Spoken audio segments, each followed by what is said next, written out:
Subscribe कीजिए royal teacher को education संबंधी न्यूज़ तुरंत पाने के लिए। ग्रीन व ऑरेंज जोन में खुलेंगे स्कूल, जुलाई में खुलने की संभावना, अगले हफ्ते गाइडलाइन होगी जारी। 65,000 सरकारी स्कूलों में 5 करोड़ से अधिक किताबों का होगा निःशुल्क वितरण।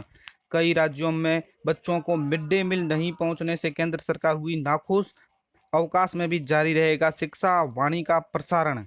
राज्य के 9,322 चयनित सेकंड ग्रेड टीचर को नियुक्ति का है इंतजार। जी हाँ दोस्तों, आज की बहुत बड़ी खबर लेकर आए हैं आपके सामने। बात करें अपनी पहली खबर की तो 65,000 सरकारी स्कूलों में 5 करोड़ से अधिक किताबों का होगा निःशुल्क वितरण। राजस्थान पुस्तक पाठ्य पुस्तक मंडल ने सरकारी स्कूलों में मिलने वाली निःशुल्क किताबों के वितरण की तैयारी शुरू कर दी है। किताबों का वितरण 2 चरणों में किया जाएगा। पहला चरण है वो 1 से 10 जून तक और दूसरे चरण में जून के अंतिम सप्ताह में किताबें वितरित होगी। इन किताबों को मंडल के जिला वितरण केंद्र से ब्लॉक स्तर पर मौजूद नोडल केंद्रों तक पहुंचाया जाएगा। यहां से स्कूलों तक किताबों को पहुंचाने की जिम्मेदारी संबंधित पीओ की होगी।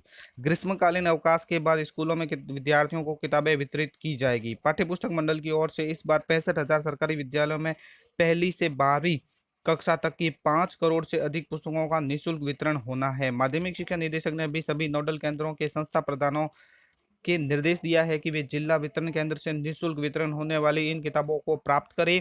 इस कार्य में लापरवाही सामने आने पर संबंधित नोडल के संस्था प्रधान या प्रभारी के खिलाफ अनुशासनात्मक कार्रवाई की जाएगी।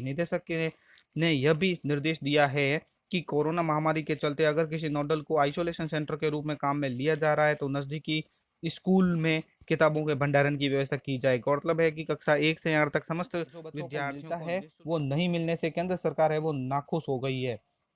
ओडिशा में से सीखे प्रबंधन, सभी राज्य तुरंत भोजन वितरण करें शुरू। लॉकडाउन के बाद इन राज्यों व बच्चों को नहीं दिया जा रहा है मिड डे मील, जिसे केंद्र सरकार नाखुश हो चुकी है। मिड डे मील के लिए बनेगी नई सेफ्टी गाइडलाइन। 1,322 चयनित सेकंड ग्रेड टीचर को नियुक्ति का है इंतजार। राज्य की सेकेंडरी और सीनियर सेकेंडरी स्कूलों में 9वीं व 10वीं क्लास को पढ़ाने के लिए चयनित 9,322 वरिष्ठ अध्यापक नियुक्ति का इंतजार कर रहे हैं। 2018 की सीधी भर्ती से चयनितों की नियुक्ति में पहले लॉकडाउन के चलते विलंब हुआ और अब भूतपूर्व सैनिकों का मामला न्यायालय में पेंडिंग होने के कारण इनके पदस्थापन की प्रक्रिया अटक गई है। लोक सेवा आयोग अजमेर की ओर से माध्यमिक शिक्षा निदेशालय बीकानेर को विभिन्न विषयों के लगभग मामला हाईकोर्ट में होने से भूतपूर्व सैनिकों के आवेदन फिलहाल शिक्षा निदेशालय को प्राप्त नहीं हुए हैं। इधर मुख्यमंत्री ने 17 मई को वीसी में मीटिंग कर सभी नियुक्तियां समय पर पूरा करने के निर्देश दिए हैं। राज्य सरकार की ओर से 19 मई को पोस्टिंग के लिए काउंसलिंग की गाइडलाइन भी जारी कर दी गई है। ये रहेगी नियुक्ति प्रक्रिया। शिक्षा निदेशालय बीकानेर द्वारा आवेदन जांच के बाद ऑनलाइन मंडल की प्राथमिकता लेकर मेरिट से मंडल आवंटन होगा।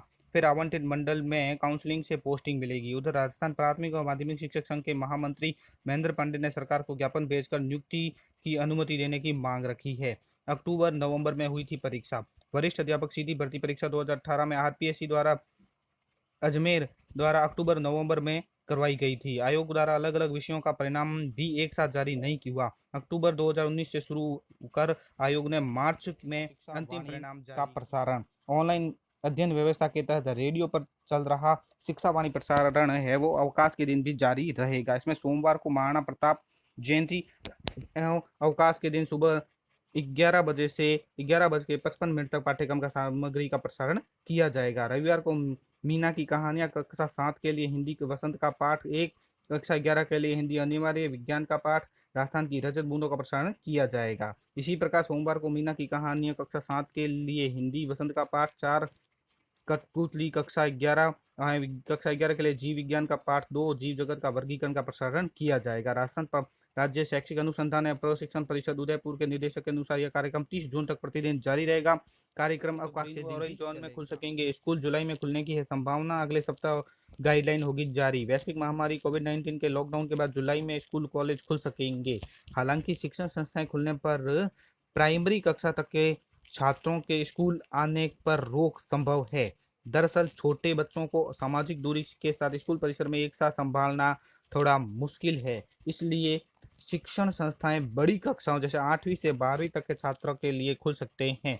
शिक्षण संस्थाओं को खोलने और दाखिल प्रवेश परीक्षा से लेकर बोर्ड परीक्षा से ठीक पहले केंद्रीय गृह मंत्रालय के निर्देशों के तहत मानव संसाधन विकास मंत्रालय ने सेफ्टी गाइडलाइन तैयार कर ली है। इसमें स्कूल, कॉलेज, यूनिवर्सिटी को लेकर अलग अलग गाइडलाइन होगी। उम्मीद है कि मानव संसाधन विकास मंत्री रमेश पोखरियाल निशंक अगले सप्ताह से तक एक सेफ्टी गाइडलाइन जारी कर सकते हैं। प्राइमरी कक्षाओं पर रहेगी रोक।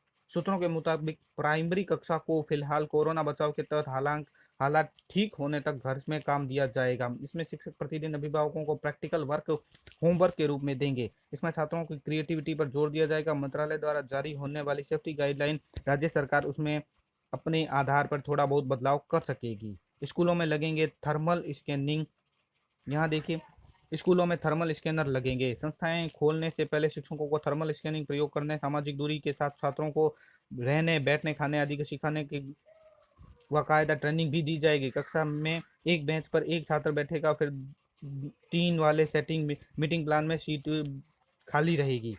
बड़ी कक्षाओं के छात्रों को लेकर शिक्षक या कर्मी हर कोई मास्क, दस्तावेजें पहनकर आएगा। कैंटीन, कॉरिडोर कक्षा, लाइब्रेरी को लेकर टॉयलेट रूम के बाहर भी कोरोना बचाव की गाइडलाइन लगी होगी। सीसीटीवी से छात्रों की सामाजिक दूरी बनाए नियमों को जांचा परखा जाएगा। संबंधित एरिया के एसडीएम व डीएम को औचक निरीक्षण के साथ साथ गाइडलाइन का पूरा करवाने की जिम्मेदारी होगी। ऐसे ही स्कूल बस में भी एक सीट पर एक छात्र बैठेगा। दो शिफ्ट के साथ और इवन रोल नंबर के साथ छात्रों को बुलाने की भी योजना संभव है। हर दिन छात्र कक्षाओं, बस और स्कूल परिसर संक्रमण मुक्त करने का अनिवार्य होगा। तो साथियों, ये थी बड़ी खबर जो मैंने आपको दी। वीडियो अच्छी लगे हो तो जरूर लाइक, शेयर और सब्सक्राइब कीजिए।